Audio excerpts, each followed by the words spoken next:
Bien, pues estamos en la recta final de este subprograma. Vamos a hablar un poquito de historia. Decía Santillana que el que no conoce su historia tiende a repetirla. Espero que no les pase lo mismo que le pasó a Hipatia en su momento, esa mujer luchadora del siglo IV antes de Cristo, que seguramente habrán visto ustedes en la película de Amenábar hace 2 días, ¿verdad?, que estrenaban su película.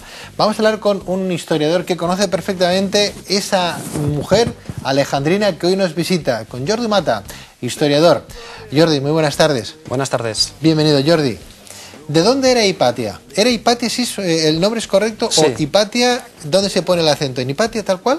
Bueno, en principio no lleva acento. Otra cosa sería según si lo escribiéramos en castellano o en catalán. Si fuera en catalán sí que lo pondríamos en la... Me refiero que se le tiene que acentuar más en la Hipatia, Hipatia, En Hipatia, en la A. Porque como es un nombre griego, Hipatia es un nombre griego. Pertenece a la cultura helenística, por decirlo de algún modo. Porque, claro, hablamos de Alejandría de Egipto, pero en aquellos tiempos Egipto pertenecía a la dinastía de los Ptolemaídas, que a su vez venía de los macedonios de Alejandro Magno. O sea, que era medio griega, medio egipcia. Por nacimiento diríamos que sería egipcia, si lo contemplamos con los ojos de hoy, pero culturalmente pertenecía al mundo helenístico, sería más bien griega. Más bien griega. Bueno, pues hablemos de esta mujer que en el siglo IV ya empezó a romper barreras, antes de que llegara el sufragio universal en 1800 y algo, 1870 y algo, ¿verdad? Bueno, tampoco muy lejano nada, pero no, muy distante del siglo IV antes de Cristo, del tiempo de... Después. Después de Cristo. Después de Cristo. Sí. Hablemos de esa mujer que tuvo en sus manos filosofía, música, astronomía, astrología, un poquito de todo, ¿no? Sí, sí, sí. La singularidad de Hipatia reside precisamente en que es como un islote en un mundo totalmente masculino, a todos los niveles. Bien, hombres por todas partes, en política, en arte, en lo que se quiera. Hipatia, en este aspecto, es una colosal excepción que ha permanecido oculto durante muchos siglos, porque, habida cuenta de la moral dominante, y aún en el aspecto religioso, su muerte, porque es mucho más célebre por su muerte que por sus hechos, significó un oprobio para el incipiente catolicismo. Qué curioso esta mujer que además estudiaba obras, antes lo hablábamos con el doctor Ramón Cugat, de alguna manera hacíamos ese parangón de Sócrates, Platón, Aristóteles. Su padre ya era un hombre que seguía esos estudios de esos filósofos, ¿verdad?, anteriores a su época. Hablamos de una mujer que, bueno, se encontró en un periodo importante para lo que es el proceso histórico de la propia religión. Hablamos del siglo IV, año 300 y algo, ¿verdad?, época donde los cambios entre la religión cristiana, o mejor dicho, cuando se empieza a fundamentar la religión cristiana que todos conocemos con aquel concilio del 323, creo que era el concilio de Nicea. El concilio de Nicea. ¿Cómo murió? Vamos a ir empezamos al revés. ¿Cómo murió Hipatia? ¿Y por qué muere Hipatia? Algunos la pintan que murió muy joven, pero ya murió con sus años. Bien, entonces empecemos por este detalle. No está muy clara la fecha de su nacimiento, la de la muerte la tenemos clara. Fue en marzo del 415, la época de Cuaresma, y su nacimiento oscila entre el 355 y el 370. Bailan estos 15 años o algo así, ¿no? Pero da la impresión de que se dice que murió con unos 60 años. Ya murió a una edad muy avanzada para la época, más que nada porque como fue una persona dedicada a la docencia, tuvo discípulos muy señalados, tuvo que tener un recorrido vital lo suficientemente amplio pues para impartir sus enseñanzas. Luego, ¿cómo murió? Murió de una manera atroz. Volvía a su casa en carruaje y una turbamulta formada por católicos, cristianos, como les queramos llamar. Los primeros cristianos de aquel momento. Sí, digamos, asaltó ese carruaje, la arrastraron, la golpearon, la llevaron hasta un templo, el Cesario. Era un templo construido en época de Augusto para conmemorar precisamente su victoria sobre Marco Antonio y Cleopatra. En aquellos momentos se había ya transformado en la Catedral de Alejandría y allá, pues, digamos, la remataron. Cogieron tejas y empezaron a golpearla de tal manera que poco más o menos despedazaron el cuerpo. Lo llevaron en triunfo, que eso de llevar en triunfo unos despojos, me gustaría imaginármelo mentalmente cómo debe ser. Debe ser como una película gore de aquellos tiempos. Y al final llevaron esos restos a lo que se llamaba el Ciraneo, que por el nombre debía ser como un crematorio, y allí los quemaron. Fin de la historia. Sin más. Sin más. Había un motivo político y a la par religioso. ¿Cómo se puede, la turba, cómo puede llegar a matar a una mujer que lo único que traía era conocimiento a la sociedad? Era una mujer que le estudiaba la filosofía, las matemáticas, la música, que incluso algún gobernador le explicó, lo tuvo como alumno, ¿verdad? Creó una cuna muy importante, una serie de seguidores dentro de su propia filosofía, que ella tenía una forma, es más, descubrió no solamente que la Tierra gira alrededor del Sol, ¿verdad? Que antes se pensaba que era el Sol el que giraba y se movía por ahí, ¿no? Sino cambios que hasta hoy, pues la gente lo está estudiando. Fue una adelantada en su tiempo. ¿Qué confluyó ahí para que Hipatia fuera una mujer tan políticamente peligrosa? Nos encontramos podemos decir, uno de esos momentos clave de la historia. Se está produciendo el tránsito del paganismo, de los últimos restos del paganismo, hacia el cristianismo ya como religión oficial, que ya al estar instituido como religión oficial aspira también a ocupar un espacio político. ¿Qué sucede? Hipatia no pertenece al mundo cristiano, por decirlo de algún modo. Ella es pagana. No es una pagana, digamos, militante, no es que estuviera ahí encantada con Júpiter y con todo el santoral griego y romano, no.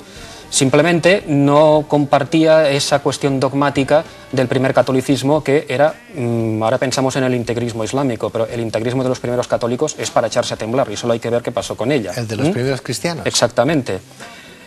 Al ser una personalidad tan señalada de una cultura que en cierta manera se consideraba ya en decadencia, declinante, pero que aún así tenía suficiente influencia como para tener acceso al poder, y en concreto a quien era el gobernador de Alejandría, Orestes, que era quien tenía el poder político, se la consideraba como una influencia perniciosa que podía impedir la expansión del cristianismo en toda esa circunscripción de Alejandría y de Egipto. O sea, digamos, fue como un crimen, digamos, no porque Hipatia fuera culpable de nada, fue como una especie de cabeza de turco, como una especie de advertencia a esos poderes políticos de qué les podía pasar si no transigían con los nuevos tiempos en materia religiosa. ¿Quieres decir que Hipatia influía de alguna manera en las determinaciones políticas de este gobernador, de Orestes, este gobernador egipcio?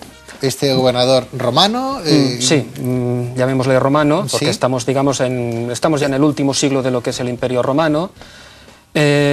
Si influía o no influía, no nos ha quedado una constancia. Lo que sí que es cierto es que este gobernador, Orestes, había sido discípulo suyo, un alumno suyo, tenían muy buena relación, y simplemente se puede decir que a Hipatia se la culpabilizó por asociación.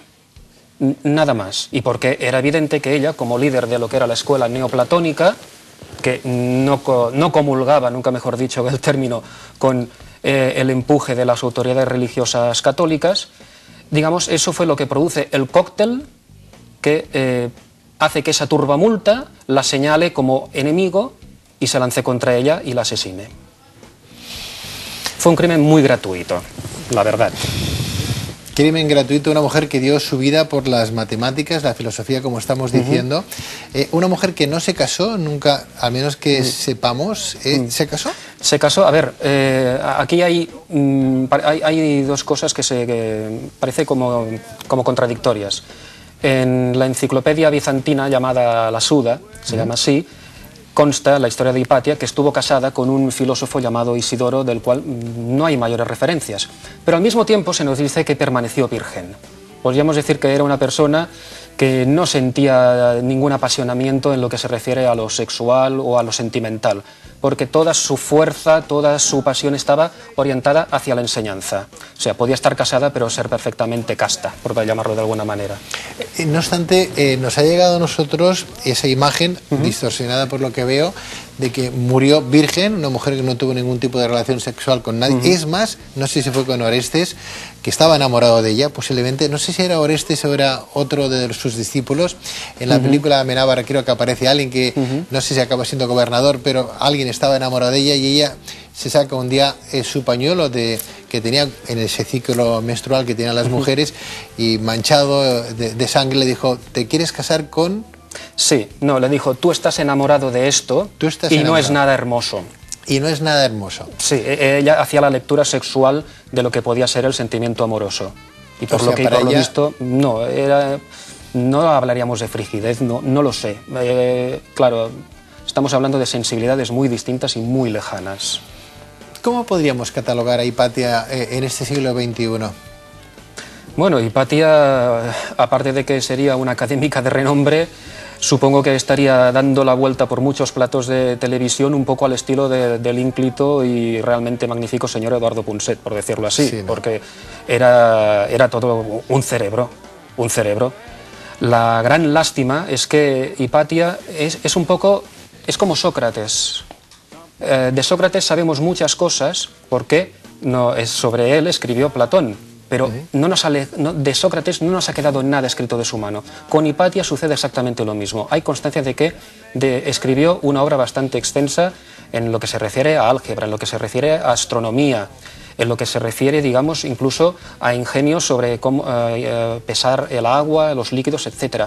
Pero no hemos conservado absolutamente nada de su obra. Lo sabemos todo por referencia de terceros. O sea, que no tenemos una escuela de Hipatia, por ejemplo, no tenemos una escuela de discípulos que hablaran de ella y que dejaran cosas de su obra, no. Tenemos la referencia de la existencia de esas obras, pero bueno, fragmentos, pero que haya quedado de ella misma, digamos, de su puño y letra alguna cosa que vamos a decir, esto es fragmentos, no, queda lo que algunos discípulos escribieron sobre cosas que ella había dicho, frases, por ejemplo, que son sorprendentes en una personalidad, además una mujer en el siglo IV. Nos imaginamos a alguien en esa época decir, resérvate el derecho a pensar porque pensar mal es mejor que no pensar. Por ejemplo, sí. Eso queda escrito que eso lo dijo Hipatia. No lo escribió, no hemos encontrado en una carta escrita de su mano, pero de algunos de sus discípulos sí. Otra frase que también decía, enseñar supersticiones como verdades es la cosa más terrible. A mí me da la impresión que eso lo tuvo que oír alguien de la competencia, de este catolicismo rampante y aspirante a político que oyó oír eso, y ahí ya le pusieron la cruz, nunca mejor dicho. Claro, Hipatia, estamos hablando de una mujer del siglo IV, ¿verdad?, del año 300 y algo de nuestra era, que nos ha dejado un legado gracias a la gente que la conoció, que dejó algo de sus escritos. Ella misma no dejó nada, hizo estudios.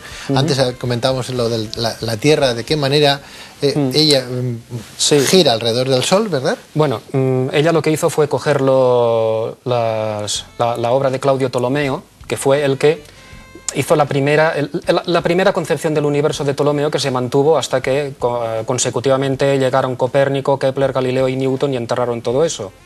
No es que Hipatia le enmendara la plana a Ptolomeo, hizo una interpretación, una reinterpretación de algo que no se discutía mucho, que era que la Tierra era el centro del universo, no el Sol. Ese fue el error que, digamos, se mantuvo durante siglos. No obstante, hablas de Ptolomeo y está claro que iba un poquito en contra de los postulados de su propio padre, que él había sido siempre un seguidor de Ptolomeo, ¿no?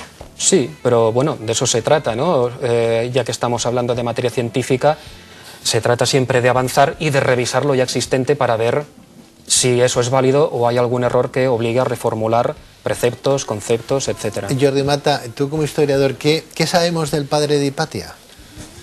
Bueno, no mucho, aparte de que era un astrónomo que puso todas sus fuerzas, su empeño en crear un ser humano lo más perfecto posible. Y ese ser humano más perfecto fue Hipatia. Concentró precisamente sus fuerzas en educar a su hija de tal manera pues, que fuera quien fue. Digamos que fue el mejor preceptor que pudo tener. ¿No tuvo más hijos? Aparte de Hipatia, no. No consta, al menos aquí mismo esto no te lo puedo confirmar. ¿Él también fue de alguna manera juzgado, entre comillas, por los nuevos cristianos o no? ¿Murió el padre antes de que le ocurriera todo ese debacle a su propia hija o no? Bueno, si pensamos que se admite que Hipatia murió a los 60 años, es lícito imaginarse que su padre murió antes. No nos ha quedado tampoco una datación concreta en ese aspecto. Y más en esa época, ¿no? Y más en esa época. Lo de Hipatia es que tengamos muy en cuenta las hipocresías que se arrastran desde hace mucho tiempo, porque a Hipatia hemos hablado un poco de los motivos de su crimen, pero sería imprescindible señalar que hubo un instigador. Y un instigador que con el tiempo llegó a ser santo.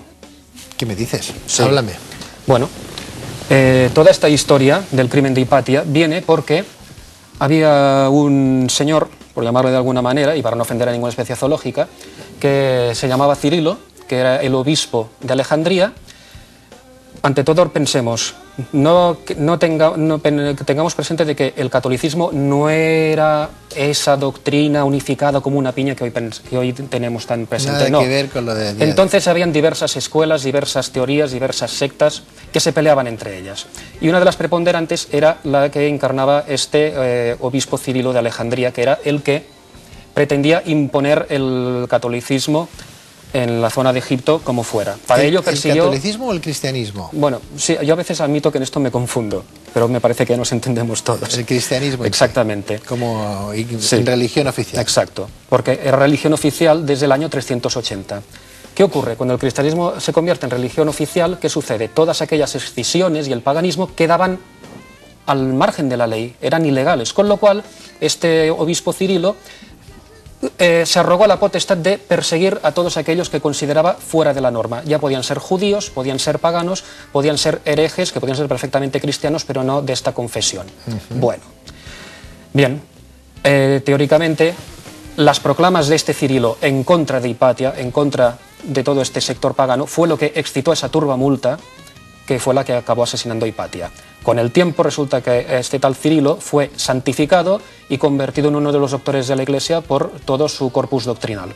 A veces yo pienso que también, si hablamos de memoria histórica, la Iglesia también debe hacer memoria histórica en su santoral y expurgarlo un poquito de según qué indeseables, aunque sean del siglo IV después de Cristo.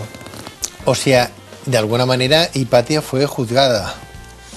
Fue juzgada y, digamos, al ser asesinada por una multitud, es la manera más sencilla de que no puedas señalar a un asesino en concreto. Cuando mueres por una muchedumbre, no puedes decir quién es el culpable, porque es un poco como lo de Fuenteovejuna.